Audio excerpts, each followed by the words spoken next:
The immigration debate in Europe is usually reduced to two sides. One says immigrants are destroying Europe. The other says immigration is good for the economy and anyone who worries about it is a racist bigot. Both miss the bigger question: why does European capitalism need so many immigrants? Europe is old and getting older.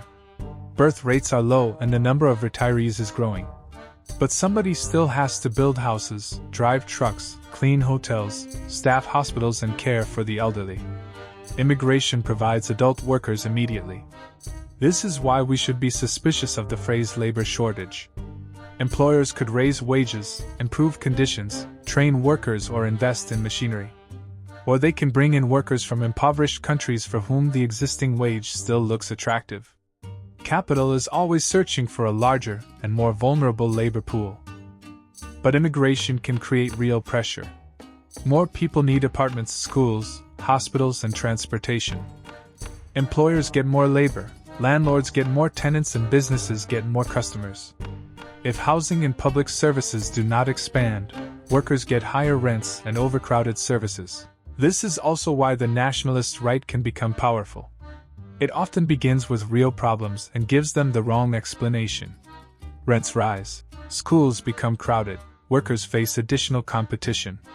But saying the immigrants did it ends the investigation exactly where it ought to begin. The liberal establishment can make the opposite mistake. It can reduce everything to tolerance versus intolerance, and treat complaints about wages, housing or services as evidence of cultural backwardness. Then we arrive at a remarkable arrangement. The nationalist politician blames the immigrant, the liberal politician lectures the native worker, and the capital employs one while charging rent to both. Everybody argues except the people collecting the profits. A communist approach would neither close the world nor simply open every border. Population movement would be planned alongside the economy. Countries could coordinate the exchange of workers according to labor shortages, housing, infrastructure, and development. If 100,000 additional workers are needed, then you also plan the homes, schools, hospitals, and transportation those people will need. Finally, immigration does not begin at Europe's border. Capitalist wars of aggression, interventions, sanctions, and economic domination have helped destroy economies, destabilize governments, and displace millions of people across the Middle East, Africa, and beyond.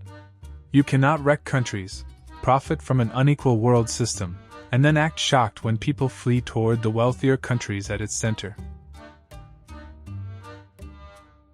Consider subscribing if you liked the video.